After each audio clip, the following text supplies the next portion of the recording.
Salut à tous, je suis Spyro le Dragon. Soyez les bienvenus sur la chaîne qui déboîte. Je sais pas vous, mais moi, il y a un problème que j'ai depuis longtemps, c'est l'accumulation des enceintes dont je ne peux pas me servir.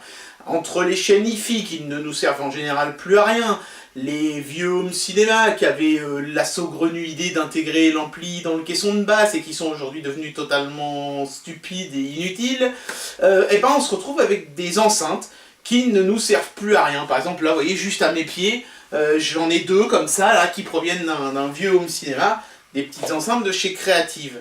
Alors, on pourrait se dire, bah tiens, ces enceintes, je vais les relier, je sais pas, à la sortie casque de ma vieille téloche, histoire d'avoir de la stéréo au lieu du son mono pourri de la télé, et histoire d'avoir une meilleure qualité sonore. Ouais, mais le problème, c'est que ces putains d'enceintes ne sont pas amplifiées. Autrement dit, il faudrait vous acheter un énorme ampli de home cinéma ou de chaîne hi-fi pour juste amplifier une paire d'enceintes comme ça. Ça paraît un petit peu absurde. On peut aussi acheter des enceintes qui sont déjà amplifiées. C'est le cas de la plupart des enceintes d'ordinateur, par exemple. Mais il est assez rare de trouver des enceintes dans ce domaine-là de qualité à un prix abordable.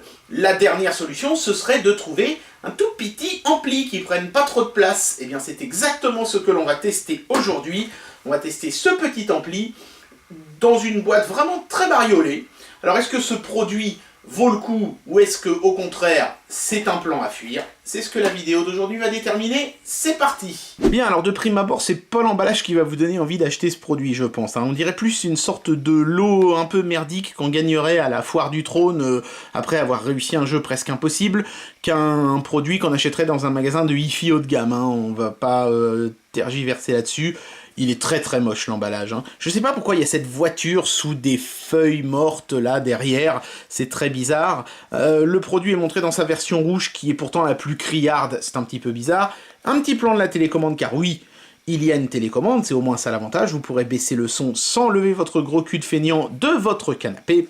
Et voilà, donc ça lit les MP3, on voit qu'il y a des prises ici, c'est USB, donc voilà, on peut brancher une clé USB ou des trucs comme ça. Ça fait un petit peu de tout, vous voyez, c'est marqué USB, SD, FM 3-in-1 Stereo Power Amplifier, en fait ça fait ampli pour le karaoké, il y a une prise micro ici, ça fait ampli donc pour vos MP3 et tout, et puis ici derrière, vous voyez, il y a une antenne pour la FM, donc ça fait beaucoup de choses, ce qui j'imagine explique la présence de ce petit écran ici. Voilà, on peut voir les différentes fonctionnalités, FM, USB, MP3, tout ça on l'a déjà vu, DC 12 volts input, ouais, sauf que vous allez voir, on va y revenir là-dessus. Input pour de l'audio externe, oui, évidemment. Encore heureux, parce que moi, c'est surtout cette fonction-là qui va m'intéresser, donc ça veut dire qu'on peut relier une source, par exemple votre télé, à ce truc-là, et ensuite amplifier le signal, donc ça c'est très très bien. Et puis GH Power BTL Output, j'ai absolument aucune idée de ce que ça veut dire, mais j'imagine que ce sont les prises sur lesquelles on branche les enceintes, justement, qui sont en fait des petites pinces. Voilà. Alors, 3 couleurs disponibles, rouge, bleu et noir, et Dieu merci, j'ai reçu le modèle noir. Ouf! J'ai eu chaud. À aucun moment il parle de la puissance, ce qui est étonnant parce que c'est quand même la donnée la plus importante sur un ampli, a priori. Mais voilà, peut-être dans la notice, je ne sais pas. Par contre, ils ont la gentillesse de nous dire que ça s'ouvre ici, donc on va suivre leurs recommandations et procéder à l'unboxing. Voilà, donc effectivement, ça s'ouvre par le côté comme ça. On tombe tout de suite sur la fameuse télécommande, qui est dans un petit sachet en plastique, et qui a, vous voyez, une petite languette pour empêcher la pile de se vider pendant le transport. Ça, c'est une bonne idée, je vais la retirer. Hop, voilà, c'est juste une languette comme ça, toute bête. On appuie là-dessus, et voilà. Donc pour ceux que ça intéresse, la pile, je crois que c'est une 2025 ou un truc comme ça. Ouais, c'est une 2025, voilà. Donc c'est une pile au lithium, mais bon, sur une télécommande, c'est pas très gênant, a priori, parce que, bon, ça consomme pas lourd, une télécommande. C'est juste une LED infrarouge, Et donc on a tout un tas de boutons qui vont nous permettre de sélectionner la source, de augmenter ou diminuer le volume sonore, et d'avoir différents pré-réglages d'équaliseur. Voilà, donc rien de bien folichon, mais elle a au moins le mérite d'exister, cette télécommande. Ensuite, on tombe sur l'ampli en lui-même qui est dans un gros sachet, accompagné de sa petite télécommande. Et c'est tout. Donc c'est là que j'ai un problème avec ce qu'il y avait décrit sur l'emballage, là, DC 12 volts, oui, mais ça aurait été bien de le fournir, l'adaptateur 12 volts, parce que bon, autant un adaptateur 5 volts en micro USB de smartphone, tout le monde en a au moins un chez soi, ça c'est sûr. Mais un adaptateur 12 volts, faut en avoir un, quoi. Alors oui, ça se vend sur eBay et tout, mais enfin bon, c'est quand même étrange que le package soit pas complet. C'est un petit peu chiant, quoi. La notice, c'est vraiment... c'est même pas succinct, c'est carrément pauvre. C'est juste une feuille pliée en deux. Mais au moins, il y a des schémas, ça a l'air plutôt bien expliqué. On nous explique bien tout, y compris le fonctionnement de la télécommande. Donc, bon, on va dire que le minimum syndical est assuré. Et l'ampli donc se trouve dans ce petit sachet en plastique, et nous allons le découvrir ensemble tout de suite. Bien, donc je sors l'ampli de son petit emballage de cellophane, et je tombe tout de suite sur ce magnifique objet, dit-il avec un petit peu de sarcasme. C'est pas très beau, hein. Je sais pas pourquoi ils ont pas fait juste un truc rectangulaire, paf paf. Je pense que ça plaira plus à Jackie Keke Tuning qu'à la mère de famille, hein, clairement. Il y a des vis ici, donc on peut, j'imagine, les fixer sur une plage arrière de voiture ou sur le côté d'un meuble, pourquoi pas. Donc, toute la partie supérieure est en métal, hein, en aluminium, avec le logo de la marque, donc Ken Tiger. Toujours aucune mention de la puissance, ça devient un petit peu étonnant. D'ailleurs, je crois qu'on ne saura toujours pas à la fin du test quelle puissance il faisait, cet ampli. Enfin bref, tant pis. Donc c'est bel et bien un ampli, hein, c'est ce qu'il y a décrit dessus. Sur la face avant, il y a un certain nombre de choses. Alors déjà, la façade, elle n'est pas en métal, on a l'impression, mais en fait, elle est en plastique métallisé. On peut voir de gauche à droite une main qui dit DSP, comme si c'était quelque chose d'exceptionnel. Un orifice pour mettre le micro, donc pour le karaoké. Je sais pas si... Je crois que j'en ai des micros à karaoké qui traînent quelque part. Je vais essayer d'en dénicher un, ça nous permettra de faire un test. Donc la prise USB pour écouter des MP3, la carte SD pour écouter des MP3, des boutons pour régler le volume du micro, l'écho du micro, donc ça c'est bien, hein, pour un karaoké c'est indispensable. Pour régler séparément les basses et les aigus, ça c'est bien vu, ça veut dire qu'on pourra régler finement le son, très bien. Le potentiomètre du son qui fait un clic, donc pour être également le bouton on-off, et donc des boutons pour naviguer, j'imagine, dans vos fichiers MP3, et M, c'est pour le menu qui permettra de basculer entre les fonctions source, FM ou MP3, donc sur USB ou sur la carte SD. Voilà, donc bon, même si c'est pas très joli, au moins ça a l'air de faire le taf. Le petit écran est donc ici, et ici en dessous, là, on a une espèce de barre avec un effet miroir à l'intérieur qui, a priori, ne sert strictement à rien. Enfin, attendez qu'on le branche, vous allez peut-être mieux comprendre. À l'arrière, c'est intéressant aussi de voir un ampli à l'arrière. Donc on a la fameuse antenne pour la radio FM. J'avais plus vu d'antenne comme ça depuis 1813. On a donc les prises pour la stéréo, hein, droite et gauche. Alors ce qui est étonnant, c'est qu'ils ont mis droite à gauche et gauche à droite. Oui, bon, alors en même temps, bon, je vais pas être mauvaise langue. Quand il est dans ce sens-là, droite est bien à droite et gauche est bien à gauche, donc vos fils partiront du bon côté. C'est peut-être pour ça qu'ils ont fait ça comme ça. Ne soyons pas mauvaise langue. Hein. Made in China, voilà, pour ceux qui en doutaient encore. Ici, on branche le fameux adaptateur pas fourni, dont ils ont quand même la gentillesse de nous indiquer la polarité. Et ici, donc, on a le input. Donc c'est là, en fait, que vous allez brancher le son qui provient de votre télé, ou de votre, je sais pas, de n'importe quoi, votre Walkman, ou n'importe quoi, n'importe quel appareil qui n'est pas amplifié, donc, et que vous allez pouvoir l'amplifier pour ensuite venir mettre ici vos enceintes, celles que vous auriez donc en rab. Voilà, donc, bon, bah écoutez, maintenant, on va mettre l'objet sous tension et voir un petit peu ce qu'il est capable de faire. Bien voilà, donc ici l'amplificateur est branché au secteur, j'ai trouvé un adaptateur de 12 volts, j'utilise les deux enceintes que je vous ai montrées tout à l'heure, qui sont branchées donc avec le système de pince à l'arrière. Et on va d'abord commencer par juste allumer l'ampli avec le son au minimum, je l'ai réglé sur radio classique, donc a priori il n'y aura pas de problème de droit d'auteur, allons-y, je le mets juste au minimum. Hein. Voilà, donc quand l'objet s'illumine, on peut voir que, bien sûr, le contour du bouton volume s'éclaire, bon, ça c'est une bonne chose. On peut voir que l'écran est un petit peu trop bas, il n'est pas tout à fait bien centré sur la barre ici, taillée sur la façade, et il est même légèrement de travers, j'ai l'impression, donc il y a des petits problèmes de finition à ce niveau-là. Mais ce qui m'agace le plus finalement, moi, dans ce truc-là, c'est cette espèce de barre clignotante en bas, là. Putain, mais c'est vraiment Keke Tuning, là, hein. Franchement, j'aime pas du tout. Ça, c'est clairement le genre de truc où je vais vite mettre un bout de Chatterton devant pour plus qu'on le voit, mais bon, c'est dommage, quoi. Quitte à être obligé de cacher un truc, il aurait été encore mieux qu'il soit tout simplement pas présent. Voilà, donc je vais reposer l'objet et je vais augmenter le volume sonore.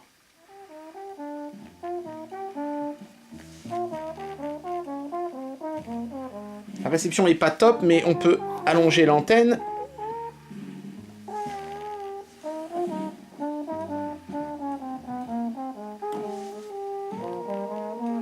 Voilà, bon, la radio FM ne capte pas extraordinairement bien, hein, malgré l'antenne dépliante, donc bon, c'est pas forcément extraordinaire. Essayons de voir ce que ça donne si je lis un MP3.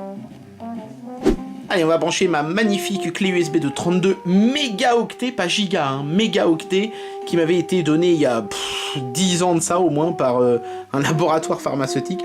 Donc allons-y.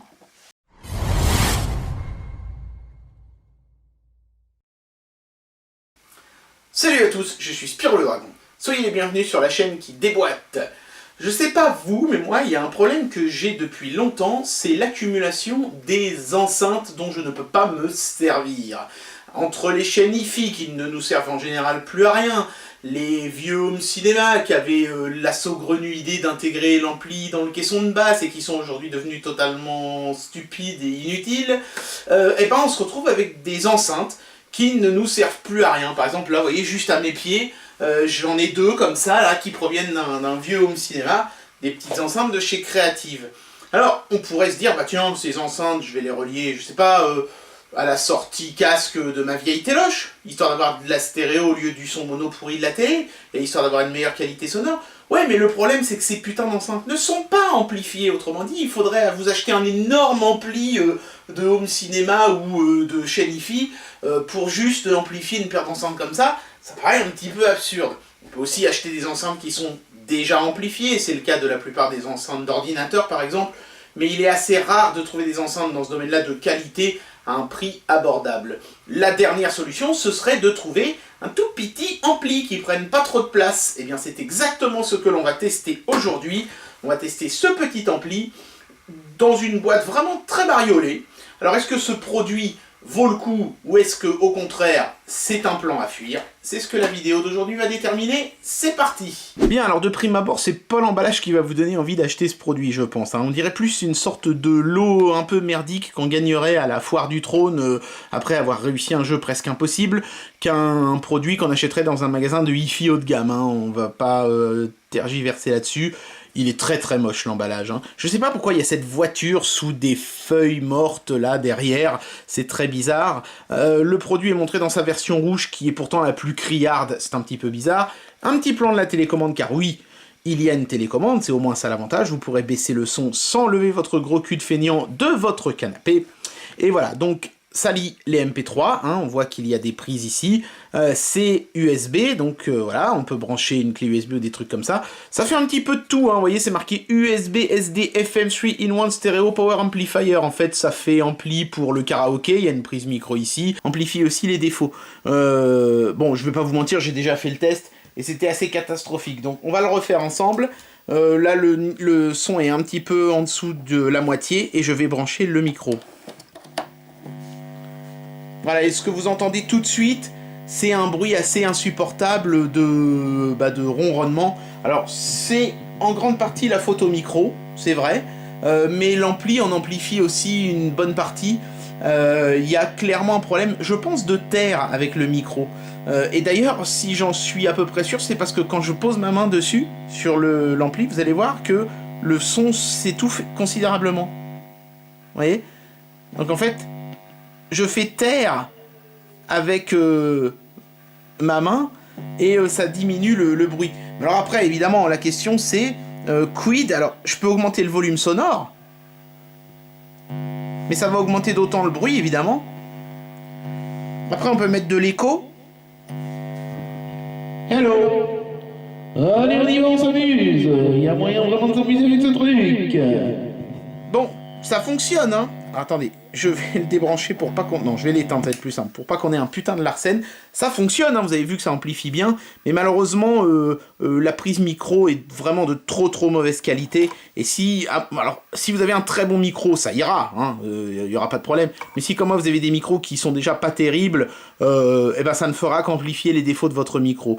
Donc, comptez pas trop là-dessus pour faire un karaoké, à moins d'avoir vraiment des micros d'exceptionnellement bonne qualité. Bon, moi, malheureusement, des micros de karaoké, bah, j'ai que celui-là, avec cette prise-là. J'en avais un de meilleure qualité de micro, mais il fallait mettre un adaptateur, et je sais pas pourquoi, quand je mets un adaptateur, ça ne marche pas du tout. Voilà, donc bon, bah, au moins j'aurais pu vous montrer que ça fonctionne. On peut régler l'écho en tournant ce bouton-là, hein. Là, je l'avais mis aux 3/4, vous avez vu que ça résonnait pas mal, et ma foi, il y a moyen quand même, malgré le bruit de fond, de faire des petits effets sympas.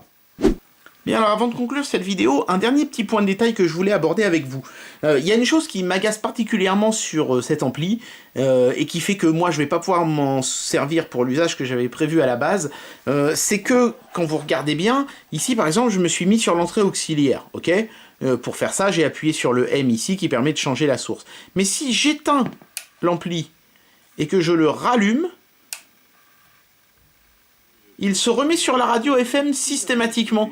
Et c'est vraiment problématique parce que moi, par exemple, qui voulait me servir de ça pour sonoriser un téléviseur, ça veut dire qu'à chaque fois que l'ampli va être éteint, et moi je comptais le brancher sur une multiprise qui s'éteint pour tout couper à chaque fois qu'il est éteint, quand on le rallume, boum, il se remet sur la radio, ce qui m'oblige à faire une manœuvre pour le remettre sur l'entrée auxiliaire. Il aurait été beaucoup plus intelligent de faire en sorte que l'ampli reste sur la dernière source sur laquelle il était quand on l'a éteint. Et manifestement, là, ça n'est pas le cas. Il se reset à chaque fois sur la radio. Donc, c'est un petit défaut pour certaines personnes, je pense. Mais pour moi, c'en est un gros. Donc, je pense qu'il était pertinent que je vous précise ce petit problème. Bien, alors il est temps d'amener une conclusion à cette vidéo et de vous dire ce que j'ai pensé du Kentiger HY600, un petit ampli stéréo 2 x 20 watts. J'ai trouvé la valeur dans la notice. Elle était bien cachée, mais elle était quand même bel et bien marquée. Cet ampli, globalement, fait le travail. Hein. J'ai pas envie de tirer à boulet rouge dessus en disant que c'est une grosse merde. Franchement, ça va. L'entrée auxiliaire est propre, d'autant plus que, en plus de régler le son ici, je me suis aperçu qu'en maintenant appuyer les boutons précédents et suivants ici, on pouvait régler le volume un peu plus finement, donc ça permet de se débarrasser de cette espèce de ronronnement bizarre. Et il suffit de baisser un petit peu le volume au bouton ici. Donc ça va. L'USB pareil, hein, ça sort les MP3 très propres, très audibles, il n'y a aucun problème. Ça se gâte déjà un petit peu plus avec la radio FM, non pas parce que c'est mal amplifié, mais plutôt parce que leur espèce de petite antenne là qui se déplie pas beaucoup, hein, vous voyez là ça y est je suis à fond, malgré cette longueur quand même assez importante pour les standards d'aujourd'hui, elle a un petit peu de mal à capter, donc certaines stations passent très bien, mais d'autres un petit peu moins bien. Bon, mais ça j'ai envie de dire que c'est un petit peu l'apanage d'un peu tous les postes de radio. En fait, c'est pas tant la qualité du produit qui va pas que ses finitions. Le seul truc qui va vraiment pas du tout en termes de qualité, c'est l'entrée micro qui est absolument désastreuse et qui amplifie plus de ronronnement que de son en lui-même. Donc ça, vous pouvez l'oublier. La fonction karaoké, elle marche, mais il faut vraiment un très très très bon micro qui a absolument aucun parasite, parce que sinon le truc amplifiera davantage les parasites qu'autre chose. Voilà, donc ça, sachez-le, à ce niveau-là, c'est clair et net, les entrées micro, c'est pas top là-dessus. Mais c'est pas tellement ça, finalement, qui me gêne. Il y a deux choses qui me gênent sur ce produit, vraiment. La chose numéro 1, c'est le manque de goût de ceux qui l'ont conçu. C'est très tarabiscoté, le design, avec toutes ces ailettes qui, j'imagine, sont là pour le refroidir, mais ça lui confère un look étrange, avec ses bords arrondis, là, puis ces espèces de machins pour venir visser. Bon, ça, j'imagine que c'est pour ceux qui s'en servent en voiture, enfin, quand même. C'est pas très beau, quoi. Et puis alors, le pire, je crois, c'est cette espèce de bande clignotante dégueulasse en bas, là, qui sert non seulement à rien, mais qui, en plus, est particulièrement moche. Ça, il l'aurait pas mis, ça n'aurait déplu à personne. Il y a aussi quelques petits problèmes de finition sur ce produit quand on regarde bien. Bon, bah, vous avez vu, j'en ai parlé, hein, l'écran qui est pas tout à fait en face de la fenêtre et qui est un peu de travers. Ça, à la rigueur, c'est pas dramatique pour l'utilité qu'il a. Mais il y a d'autres trucs, hein. Si vous regardez derrière, par exemple, attentivement ce connecteur-là, vous remarquerez qu'il est légèrement de travers. Ça se verra peut-être un petit peu mieux si je penche l'ampli. Voilà, on voit bien, par exemple, vous voyez, par rapport au trait noir en haut, on voit bien que le connecteur, il est penché comme ça. Ce qui est un petit peu dommage. Bon, ça ne l'empêche pas de très bien marcher, mais bon, il est néanmoins de travers. Et puis si on regarde attentivement, on se rendra compte aussi que ici, dans le métal du châssis, enfin de la coque externe, il y a une éraflure assez profonde qui a été maladroitement masquée avec du marqueur noir. Je ne sais pas si ça se verra bien à la vidéo, mais bon, de toute évidence, les soucis de finition sont un petit peu passer par-dessus la tête des gens qui ont fabriqué ce truc-là. Normalement, quand on a ce problème-là, bah, soit on jette la coque à la poubelle, soit au moins on remet une couche de peinture pour que le défaut disparaisse totalement. Là, juste un petit coup de marqueur, c'est un petit peu léger quand même, hein. Voilà, donc globalement, c'est un produit qui me laisse mitigé. Sur le fonctionnement, ça va. À part qu'il y a cette histoire de nous remettre systématiquement sur la radio FM, qui pour moi d'ailleurs le rend inutilisable.